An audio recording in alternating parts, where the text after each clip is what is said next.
Welcome to M कैंटल दोस्तों। आज की मार्केट बहुत ही शानदार रही। हालांकि हमारी एक्सपेक्टेशन ज़्यादा बढ़ गई है आज, फ्रैंकली स्पीकिंग। खैर चलते हैं वहाँ पे। तो आज की टॉप न्यूज़ हैं जो वो ये है कि आज मारुति ने लॉन्च करी है अपनी नई गाड़ी, मल्टीपर्पज़ व्हीकल XL6। और फोटो में देखने में तो अच्छा लग रहा है, अभी दिखाऊंगा आगे, फोटो है इसमें प्रेजेंटेशन में। और रशिया कैप्चर्ड मैरिपोल, यूक्रेन में एक और नई सिटी को कैप्चर कर लिया। वहाँ से उन्होंने काफ़ी सारे लोगों को इवैक्यूएट भी करवाया। और आज इसके चलते हमारे निफ्टी ने बहुत अच्छी बढ़त दी, और बैंक निफ्टी ने भी। बैंक निफ्टी आज ओपन हुआ था 36,513.10 पे, 36,513.10 पे खुला आज। और बंद हुआ 36,816 पे। और कल की क्लोजिंग जो थी उससे पहले ही 200 पॉइंट ऊपर खुला था।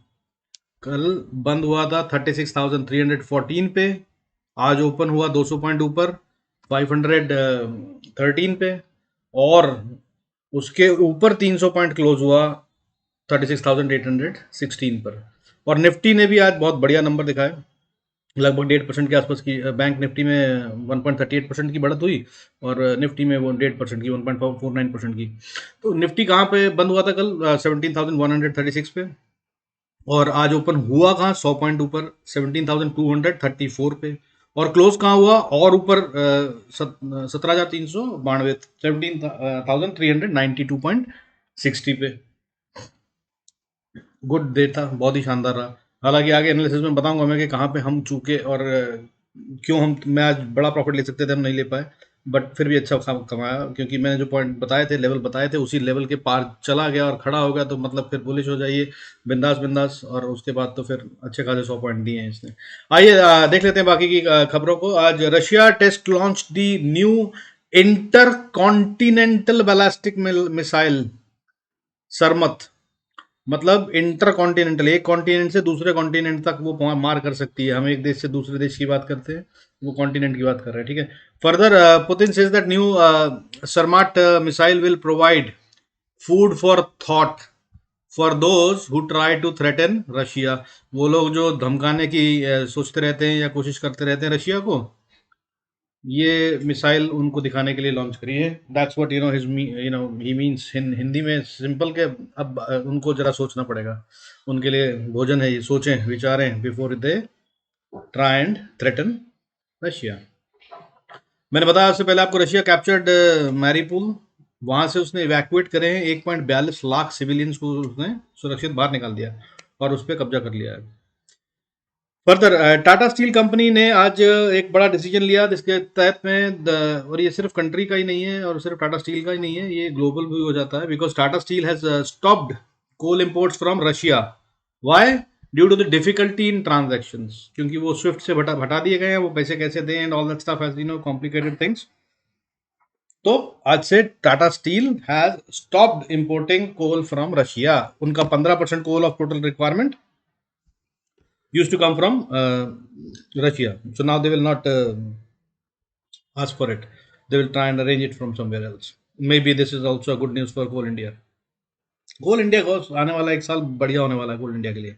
काफी टाइम से ठंडा भी पड़ा था। ओके, फर्दर आज नीति आयोग ने नया draft for the battery swapping policy release कर दिया है। रिलीज क्या कर दिया? सबमिट कर दिया कहना चाहिए, प्रेजेंट कर दिया है। अब इस पे काम होगा और अब हो जाएगा एक्सेप्ट। तो इन्होंने जो प्रेजेंट करा उसके तहत में क्या कोशिश कर रहे हैं, what is that they trying और मेक की ऑब्जेक्टिव इज दैट गाड़ियां आ जाएं, जब ईवी इलेक्ट्रॉनिक व्हीकल आ जाए, तो क्या हो कि बैटरियां रिप्लेस हो सकें।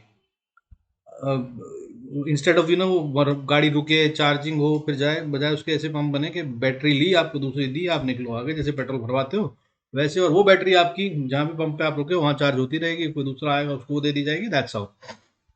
So that's what they have tried to make the policy around. अभी जो पूरा ड्राफ्ट है वो नहीं आया, but what we got to know is that this policy aims to build and improve efficiency of the battery swapping ecosystem. Battery swapping के लिए एक अच्छा इकोसिस्टम बन जाए, इस तरह के क्लॉज एंड पॉइंट्स उसमें डालें, गाइडलाइंस।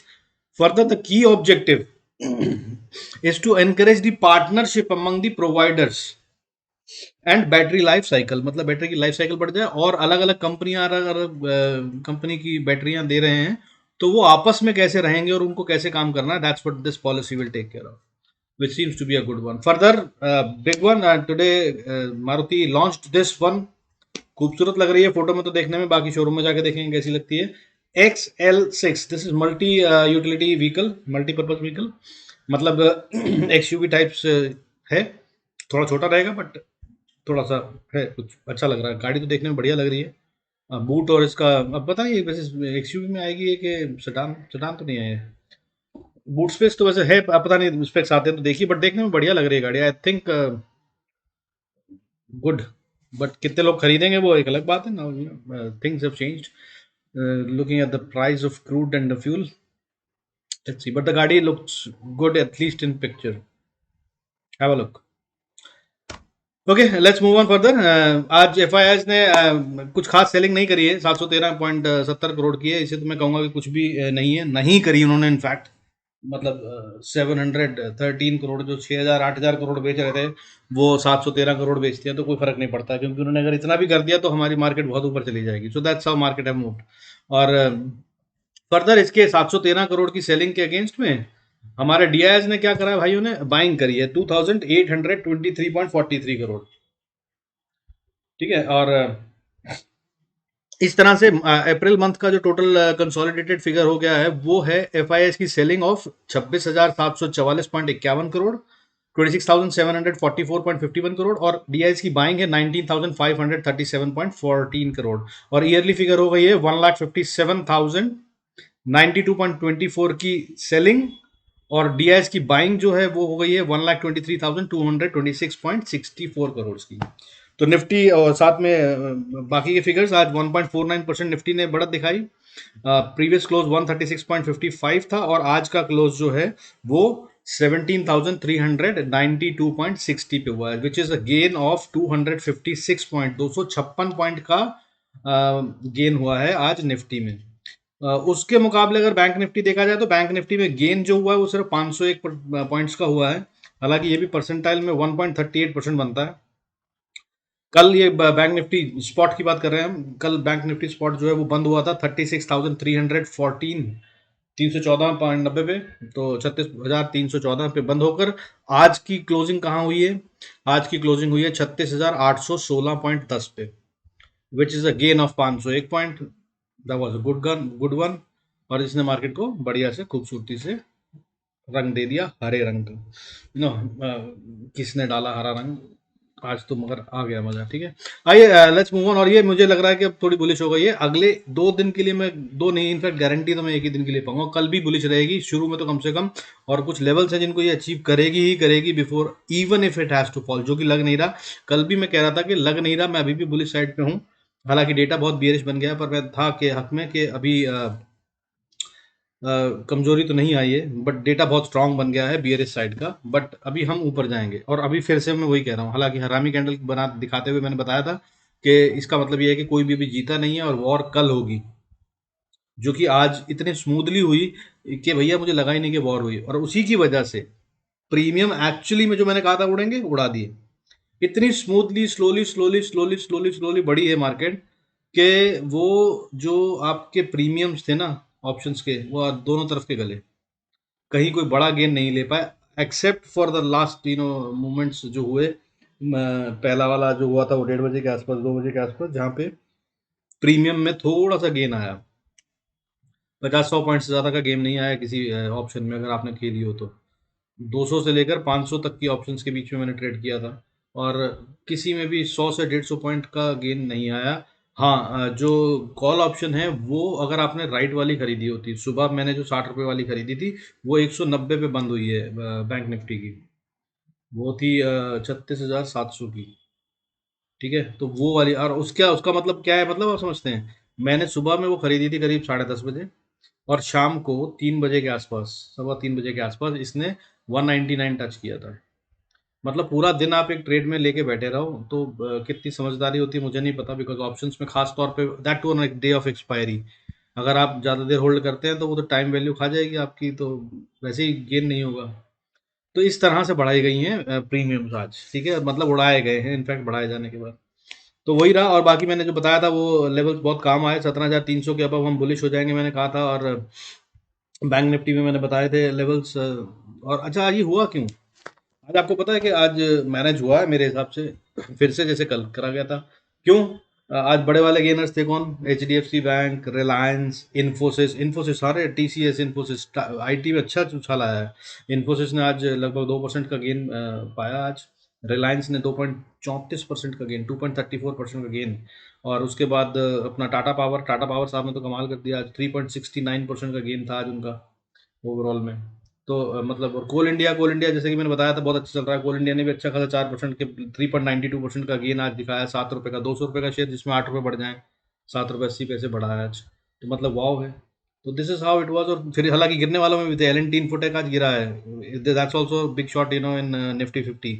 निफ्टी 50 में जो कॉन्ट्रीब्यूटर्स हैं वो अब एल एन टी इन्फोटेक गिरा आज 1.81%, टाटा स्टील गिरा 0.92%। वो तो इसीलिए जो मैंने खबर बताई है आपको, 15% कोल उनका वहां से आता है, उसके लिए उन्होंने रशिया से मना कर दिया है। तो बिजनेस में इम्पैक्ट पड़ेगा ये मानकर बिक देते हैं लोग। तो फर्दर जनरल स्टील गिरा है, जनरल स्टील 2.91 गिरा है, काफी टाइम से बुलिश चल रहा था जेएसडब्ल्यू एंड जनरल। मगर ये छोटे छोटे शेयर थे। उसके अलावा जो मोटा काम तो भाई वो H D F C bank और H D F C twins ने कर दिया। उसके बाद अपना मोटा भाई रिलायंस रिलायंस ने कर दिया। मतलब एचडीएफसी की अगर टोटल में मैंने बताया था आपको कल भी, ये वो 5-6 शेयर हैं जो कुल मिला के 60% से ज़्यादा का कंट्रीब्यूट करते हैं निफ्टी में, 70% तक का। तो वो कौन कौन से हैं? H D F C, Reliance, H D F C bank, Infosys, T C S. और ये सब में बढ़त थी, 2-2% की बढ़त इनमें आ गई, तो 1.5% की बढ़त निफ्टी में आना ऑब्वियस था। So that's what has happened. खैर चलिए, आइए अब देख लेते हैं आगे के लिए कि कल क्या होगा निफ्टी और बैंक निफ्टी में। आई एम श्योर दैट आप you have gone through the disclaimer, if not then please watch the video and go through the disclaimer. Let's look at the levels for tomorrow and today का खेल। This is what, okay, मैं आपको बता दूं, chart देखने पे साफ समझ में आ रहा है कि हम बुलिश हो गए और कल भी रहेंगे। मैंने इतनी गारंटी से कहा, क्यों कहा पता है आपको? देखिए, मैंने कहा था कि ये एक सुपर वाला लेवल है जहां पे इसको आना ही है इवेंचुअली। आदमी हो या ऊपर, आदमी हो या मार्केट जाना तो ऊपर ही है। याद है वो डायलॉग मैंने बोला था बीच में? तो उसके साथ में मैंने कहा था कि ये यहाँ पे गैप छोड़ के गई है, इवेंचुअली तो आना ही है इसको, ये तो फिल करेगी। आज क्या करा इसने, आई तो है ये वहां तक, लेकिन ये वहां पे गैप अभी भी छोड़ गई है। ठीक है, और 17,400 एक बहुत स्ट्रॉन्ग एरिया था जब टूटने वाली बात कर रहे थे हम, जिसको भी पार करके गई थी। आज ये बिल्कुल डॉट उस पर बंद हुई है। तो जो लोग कैरी करके गए ना अपनी ऑप्शंस, उनको लॉस हो सकता है, लेकिन कॉल्स के लिए। लेकिन फिर भी मार्केट ऊपर ही जा रही है, ये दिखा रही है अभी। और अभी 455-60 तो आएगा आएगा कल। अगर सुबह आ जाए 460 को पार करके खड़ी हो जाए, आधा एक घंटा भी, तो फिर ये ऊपर ही जा रही है मान लीजिएगा। और नहीं तो 460 का स्टॉप लॉस लगा लीजिएगा अपनी किसी भी बुल साइड की ट्रेड पे। और अब मेरे हिसाब से मैं एटलीस्ट अब कुछ दिन will not think of short sell, will be on a buy side only, और maybe if need be avoid the trade. But levels अच्छे हैं, स्ट्रेंथ के साथ ऊपर गए हैं हम, वॉल्यूम भी है। 200 डीएमए पे बैठ गए हैं जाके, उसको क्रॉस करते रहे, टूटते हुए नीचे रह रहे थे। लग रहा था कि पार कर पाएंगे कि नहीं कर पाएंगे। तो डेली 200 डीएमए जो है वो हमने 20 डीएमए जो है वो हमने क्रॉस कर ली। 200 डीएमए को टच कर रखा था, वो अभी भी बैठे हुए हैं। सो अगर रीजन वाइज देखूं तो बहुत सारे रीजन है, ठीक है। और ऊपर अभी गैप बाकी है, तो वो भी फिल करेगी करेगी मार्केट। अब यहाँ तक आ गए, जिसने इतना पैसा लगाया वो और बाकी भी करना चाहेगा। इसको छोड़कर जाने का कोई मतलब नहीं है, ठीक है ना। क्योंकि अगर वो वहाँ पे कोई पोजीशन उसकी अटकी हुई है तो उसे क्लियर करके ही जाएगा ना भाई। जब यहाँ तक आ गया हूँ, इतना पैसा खर्च दिया है, तो क्यों नहीं थोड़ा सा और पैसे लगा के ऊपर तक ले जाओ, ताकि वो वाली पोजीशन को भी स्क्वेयर ऑफ या इक्विट कर लिया जाए या एवरेज कर लिया जाए, जो भी मैं करना होगा अगर करना है तो। हालांकि data is suggesting that we are bullish. मैं अपना ऑप्शन चेन का भी डेटा देख रहा था, ये बहुत ही इक्वेटेड है, बैलेंस्ड है, ठीक है। कुछ भी बुलिश नहीं है, 1:1 की रेशो बन रही है ऑलमोस्ट बैंक निफ्टी में।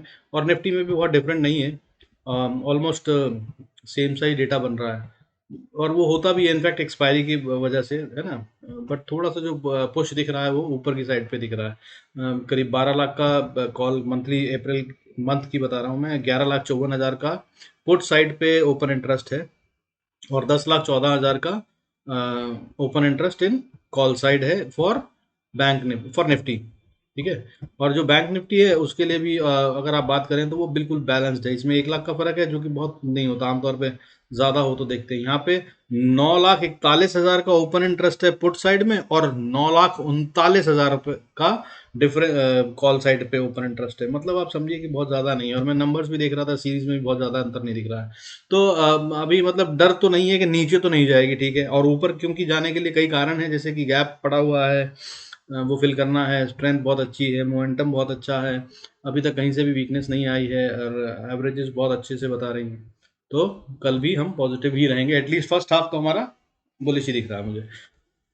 बाकी अगर ग्लोबल साथ रहा ना, तो हम अब जा रहे हैं ऊपर की तरफ, और फिर से वापस हम 18,000 17,800 को छू सकते हैं, ठीक है। आइए लेवल्स देख लेते हैं। अगर कल मार्केट ऊपर की तरफ जाना शुरू करती है, अभी हम क्लोज हुए कहाँ पे, 17,416 के आसपास। और अगर हम ऊपर की तरफ लगते हैं, ठीक है, तो ऊपर में पहली रेजिस्टेंस जो आती है वो आपकी 17,440 से 760 के बीच में आती है। इनफैक्ट 770 भी मान लीजिए तो कोई गलत नहीं होगा, और 770 को अगर पार करती है तो अगली अच्छी रेजिस्टेंस जो है वो 560 के आसपास आती है, और छोटी एक रेजिस्टेंस उससे पहले 500 पे भी है। और वैसे भी मैंने आपको बता रखा है, ये जीरो वाले जो नंबर होते हैं ना, ये साइकोलॉजिकल रेजिस्टेंस का काम तो करते ही हैं। उसके बाद 610 पे रेजिस्टेंस है। मैं एक बार फिर से बता देता हूँ ताकि आपको अगर नोट करना हो तो ठीक कर सकें। तो 17,400 के ऊपर अगर हम चलते हैं तो पहली रेजिस्टेंस जो है वो आती है 17,440 से लेकर 470 के 80 के बीच में, और उसको अगर हम पार कर लेते हैं तो 517 पे छोटी सी रेजिस्टेंस, और थोड़ी सी मोर इंपॉर्टेंट रेजिस्टेंस एट 560, और अगर हम उसको पार कर लेते हैं तो छोटी सी रेजिस्टेंस एट 600, और अगर उसको पार कर लेते हैं तो 17,660 70, this is going to act as a good resistance. What is it, that is 17,670। और अगर हम इसके ऊपर निकलते हैं तो फिर हम 17,770 तक जा सकते हैं, और उसके ऊपर जाते हैं तो 17,840 तक भी जा सकते हैं, और 840 will be a strong strong and very strong resistance, ठीक है। अभी थोड़ा सा टाइम लगेगा इसको पार करने में, इसके लिए बहुत ज़्यादा पैसा लगेगा, ठीक है। तो अब नीचे के लेवल देख लेते हैं। अगर नीचे की तरफ जाती है निफ्टी तो क्या होगा, नीचे की तरफ जाते हैं तो हम पहला जो सपोर्ट बनता है वो बनता है 17,336 का। उसके अगर नीचे आते हैं तो 17,260 के आसपास बनता है सपोर्ट। फिर उससे अगला सपोर्ट 17,200 का बनता है, और 17,200 के नीचे थोड़ा सा गैप छोड़ा हुआ है तो इसको फिल करती है, तो 17,150 तक पहुंच जाते हैं, और 150 से लेकर 100 तक जो है एक एरिया बनेगा जहां पर कि Nifty will try and decide कि उसको रिवर्स होना है, बाउंस बैक करना है, या और आगे गिरना है, ठीक है। और 17,200 145 100 को अगर पार कर देती है तो अगला लेवल आता है 17,000 का लेवल। और मेरे को नहीं लगता कि 17,000 को उसे तोड़ना चाहिए, हालांकि उसके नीचे का जो इंपॉर्टेंट लेवल और क्रिटिकल लेवल बन जाता है वो 16,900 और 880 का बनता है, 820 का। ये बहुत क्रिटिकल होंगे, अब जब तक ये कायम रहें तो अच्छा है, हालांकि 17,000 ही नहीं टूटना चाहिए पहले तो मैं ये कह रहा हूँ, ठीक है, तभी तक हम बुलिश हैं। और अभी एक अच्छा रिवर्सल बन रहा है। मैं आपको ना एक चीज़ दिखाता हूँ, डेली पे अगर आप पैटर्न देखें, अगर कोई एलियट वेव जानता है तो अगर इसका ABCD करा जाए ना, तो दिस लुक्स लाइक के हम फिफ्थ वेव में एंटर कर रहे हैं, ठीक है। यार ये बहुत कम्बरसम हो जाएगा यार, यहाँ पे मैंने बहुत सारी ड्राइंग्स कर रखी हैं, बट आपको मैं देखिए, हम यहाँ से चले आ रहे थे, ये फॉल था, तो ये पहला वेव हुआ यहाँ से ए, ये 0 पॉइंट हुआ, XA B C D, और ये ई, उसके बाद अब ये नीचे आए हम। मगर ऐसे करना नहीं चाहिए क्योंकि ये बहुत छोटे लेवल्स हैं, बट फिर भी अगर जो रूल कहता है कि अगला लो अगर उससे नीचे बनाए तो हमें उसको काउंट करना चाहिए, तो मैं उसी ढंग से काउंट कर रहा हूँ। तो एक्स बना, ये ए बना, फिर बी बना, सी बना, डी बना, और अब ई ऊपर की तरफ आ रहा है, तो ये यहाँ तक तो आ ही रही है 17,530, तो कहीं नहीं गया। 17,530 के बाद 17,660 तक का तो लेवल बनता ही है ई लेट वेव से। 17,660 के ऊपर दिक्कत हो सक मतलब जरूरी नहीं कि दिक्कत होगी, बट वो होगा कि नहीं होगा वो उस समय पता चलेगा, क्योंकि जो एलिट वेव का रूल कहता है उसके मुताबिक ये अपनी वेव के ऊपर तक, यहाँ तक तो आ सकता है 90% तक, तो वहां तक तो कोई बड़ी बात नहीं है, और 50% का मैंने लेवल पहले ही आपको बता दिया है। तो there is a high possibility. मैंने 3-4 एंगल से इसके एनालिसिस करे हैं, और हर तरह से मुझे बुलिश ही दिख रहा है। खैर चलिए, आइए बैंक निफ्टी देख लेते हैं। बैंक निफ्टी के अंदर अगर बात करें तो बैंक निफ्टी आज ज़्यादा स्ट्रांगली बुलिश दिखा, क्योंकि कल नहीं दिखाया था इसने, तो ऑब्वियस था कि आज इसको करना था कवर। और आज फिर से वो कैनरा बैंक, SBI बैंक बहुत अच्छे से खेले, और गुड गेम इट वाज। मैंने 2-3 बार डर भी लगा मुझे हालाँकि, बट इतनी स्मूथली जा रही थी ना। देखिए ये पहचान होती है स्ट्रेंथ की बुलिश की। आपको एक रूल बताता हूँ टेक्निकल का, टेक्निकल एनालिसिस का। अगर 35 से 45 डिग्री के मूवमेंट हो रहे हैं ना, तो they are considered to be more reliable and trustable moves. और आज का जो मूव था वो ऑलमोस्ट 35 से 45 डिग्री के बीच में ही ट्रेवल कर रहा था। ठीक है, ये एक और रूल है। अगर आप रोज वीडियो देखेंगे ना कुछ मिलता रहेगा। इन सबको अगर आप लिखेंगे ना, तो मैं बता रहा हूँ आप सुपरमैन हो जाएंगे मार्केट में, अगर आप इनको याद रख सकें। इनको याद रखना मुश्किल है, पढ़ने को तो मैंने बहुत सब कुछ पढ़ा हुआ है, लेकिन उसी टाइम पे काम आ जाए ना, हनुमान जी की तरह याद ना आए, तो फिर दिक्कत हो जाती है। तो वो देख लीजिए, ठीक है। अगर ये मुझे अगर उसी टाइम सुबह में, ये मेरे को शाम में ध्यान आया, ठीक है, अगर आप ये 10 मिनट का चार्ट देखेंगे, तो मैंने 11 बजे तक इंतजार करा और वेट करता रहा, जो कि मैंने कहा था कि अब मार्केट साइडवेज रहेगी, तो ये रही, ठीक है। यहाँ से खुली और ये देखिए साइड साइड साइड साइडवेज चलती रही, साइडवेज चलती रही। और फिर बाद में 2 बजे के आसपास, 1:30 बजे के आसपास, इसने एक ब्रेकआउट देकर फेल करा, और फिर नीचे आई, और फिर उसके बाद दोबारा कोशिश करी ब्रेकआउट देने की। ये साइडवेज की साइन है। फिर नीचे आई, फिर ऊपर गई, और फिर उसके बाद, मगर हमको यकीन नहीं हो रहा था, मुझे डर लग रहा था कि यार ये तो शायद अभी भी पता नहीं वापस ना आ जाए। बट उसको अगर मैं ब्रेक करके छोटा करके देखता ना, तो पता चल जाता। और उसके आगे भी आप देखिए, ये देखिए, इसे कहते हैं 35 डिग्री का move, smooth smooth smooth, cut cut cut cut cut cut. अच्छा, इसी में एक नाइफ पैटर्न भी बनता है, ठीक है। तो वो अगर ऐसे मार्केट चल रही है पूरा लगातार सारा दिन, और एक कैंडल अगली कैंडल के ऊपर क्लोज करते हुए चली जाए, और इतना बड़ा बिग वाला कैंडल ना बने हमारा बुजू टाइप, तो वो नाइफ पैटर्न होता है। इसका मतलब ये होता है कि आज जो बढ़त हुई है ना, कल पक्का पक्का खत्म होगी और रिवर्सल जाएगा नीचे। लेकिन ये क्योंकि आखिरी में आई है, एक बात, दूसरा उस पैटर्न को तोड़ दिया यहाँ पर इस माराबुसु कैंडल ने, ऑलमोस्ट जो लास्ट में बनी है। तो ये बुलिश साइन है, मतलब ये कि लोग भूखे रह गए हैं और चाहिए, कल सुबह फिर बाइंग होगी। ठीक है। तो that's a good sign. Okay, further now let's look at, without getting into the stories, levels देख लेते हैं। तो अगर बैंक निफ्टी अभी जहां से चलेगा 36,911 के पार अगर जाते हैं हम, तो पहला लेवल जो है ऊपर रेजिस्टेंस फेस करेंगे, जहाँ पे वो होगा 37,100, 100 से 150 मान लीजिए। 37,000 भी इनफैक्ट क्रूशल लेवल है, क्योंकि 0 0 वाला नंबर है, तो वहाँ भी एक टाइम बिता सकते हैं हम। फिर उसके बाद 37,100 से 150 का पॉइंट जो है, that will be a crucial one. और इसको पार करते हैं तो वैसे तो रूल के हिसाब से हम गैप फिल करने जा रहे हैं फिर 37,436 का। बट ये कल होगा कि नहीं, ये पता नहीं, क्योंकि हो सकता है कल ये साइडवेज रखें। आज बहुत जोर लगा है, पैसा लगा। लेकिन एक और बात बता दूं, मैं कह रहा हूँ ऊपर जाएगा, ये देखें अगर आप, तो ये डब्ल्यू पैटर्न बन रहा है अर्ली चार्ट पे, और ये ब्रेकआउट हो जाएगा। अगर इसका ब्रेकआउट माना जाएगा अगर 17,150 के पार मार्केट ट्रेड करती है, मोर देन आर, ठीक है। दो कैंडल एक आर की बना दी इसने इसके ऊपर क्लोज में, 37,150, तो इसका मतलब डब्ल्यू पैटर्न पूरा हो गया, और फिर ये ऊपर ही जा रहा है। W pattern is a very strong pattern. ठीक है। तो आइए लेवल्स देख लेते हैं क्विकली, मैं बता दूं आपको। 36,911 से चलेगी मार्केट, तो 37,000 से 37,150 मान लीजिए, ये होगा रेजिस्टेंस या ट्रेड नो ट्रेड जोन। इसको पार करने के बाद हम अगली रेजिस्टेंस फेस करेंगे 300 के पास, 37,300 के पास। उसके बाद अगली एक स्ट्रॉन्ग रेजिस्टेंस बन जाएगी 420 से लेकर 500 के बीच में, 550 मान लीजिए, 420 से 550 के पास। ठीक है, इसको पार करना थोड़ा सा मुश्किल होगा, यहाँ पे टाइम लग सकता है। तो कल का लेवल शायद हो सकता है यही हो। और वैसे भी यार मतलब ऑलमोस्ट कितना 600 पॉइंट हो गए, बहुत होता है। इज्जत से अगर तमीज से रहें तो हर रोज थोड़ी 1,000 पॉइंट बढ़ना चाहिए, वो भी गलत होता है। That is more dangerous. कुछ something goes up very fast, will come down quickly also. तो ये लेवल होगा 37,566 के बाद। अगर हमने इसको पार कर लिया, तो अगला लेवल रेजिस्टेंस का जो होगा वो 37,800, और उसको पार कर लिया तो एक स्ट्रॉन्ग रेजिस्टेंस, मैं रोज ही बताता हूँ, 38,000 will be a tough one two clear for bank Nifty. और इसको अगर हमने पार कर लिया, तो फिर रोज की तरह सेम थिंग, फिर तो बल्ले बल्ले ऊपर की तरफ। अच्छा, अब नीचे की तरफ के देख लेते हैं लेवल। अगर हम नीचे की तरफ चलना शुरू करते हैं, तो अब एक बहुत स्ट्रॉन्ग सपोर्ट जोन बन गया है, जो वो है 36,000, क्योंकि हम उसके ऊपर क्लोज हो गए। सपोर्ट जोन तो पहले से ही बना हुआ था, ठीक है। तो अब 36,600 मान लीजिए, 36,600 will be a very strong support. इसको ब्रीच नहीं करेगी बैंक निफ्टी आसानी से। और अगर इसके नीचे आने की कोशिश करती है, तो अगला लेवल जो होगा दैट बी 36,200। और अगर इसके नीचे आने की कोशिश करती है, तो भाई बड़ा वाला रास्ता खुल जाता है नीचे का। दल बी 36,200 के नीचे अगर आती है, तो 35,750, 35,150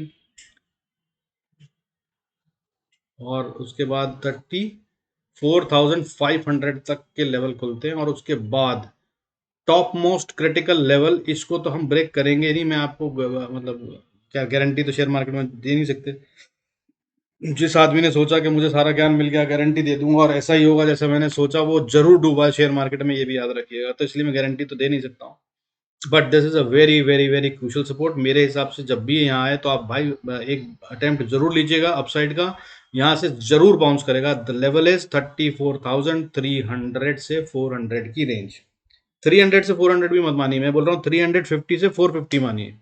अगर इस रेंज में आप पोजिशनल ट्रेड लेते हैं अपसाइड का और अगर 2-1 दिन वेट कर लेते हैं तो यहाँ से 90% चांसेस है। मैं 90% इसलिए कह रहा हूँ क्योंकि मैं 100% बोल नहीं सकता as per the guidelines of the rules of share market, क्योंकि शेयर मार्केट में जिसने सोचा कि अब तो 100% है, ये तो होगा ही होगा, वो डूब गया।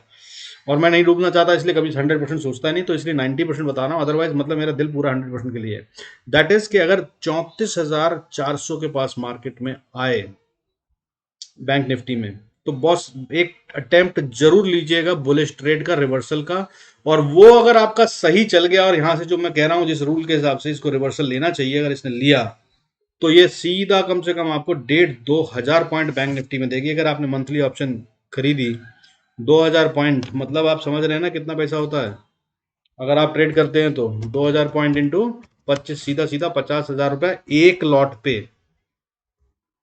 ठीक है, एक लॉट पे 50,000 रुपया कम से कम आप पाएंगे। और अगर 10 लॉट लिए हो तो 5 लाख रुपया बना सकते हैं आप, मगर उतना पेशेंस होगा कि आपके पास, देखने की बात है। बट अगर आप चाहते हैं ऐसा खेलना तो ये नोट कर लीजिए, नंबर मैं फिर से बता रहा हूँ। जिस दिन ये मिले 34,300, 400, 450 के बीच में, तो करीब 200 पॉइंट का स्टॉप लॉस रखिए। 10% का स्टॉप लॉस तो रखेंगे ना भाई, तो 200 से 250 पॉइंट का स्टॉप लॉस रखिए। और अगर आप फ्यूचर खरीद लें तो क्या बात है, हेज कर लें तो वो और भी बढ़िया, फिर तो खतरा ही खत्म। वो सब आपको आता होगा तो कर लीजिएगा। तो यहाँ पर अगर 34,400 के आसपास कभी मिले बैंक निफ्टी, जब भी अभी रिसेंट टाइम में, तो भाई खरीद लीजिएगा, अटेम्प्ट ले लीजिएगा। 200 से 250 पॉइंट का स्टॉप लॉस लगाइएगा, 2,000 पॉइंट के लिए कम से कम गेम खेलिएगा। ओके, तो ये हैं लेवल्स दोस्त आज के लिए। I hope you are enjoying watching the video and this is helping you somehow. Please do like, subscribe the channel and stay connected. Thank you so much for all your support. God bless you. See you in next video.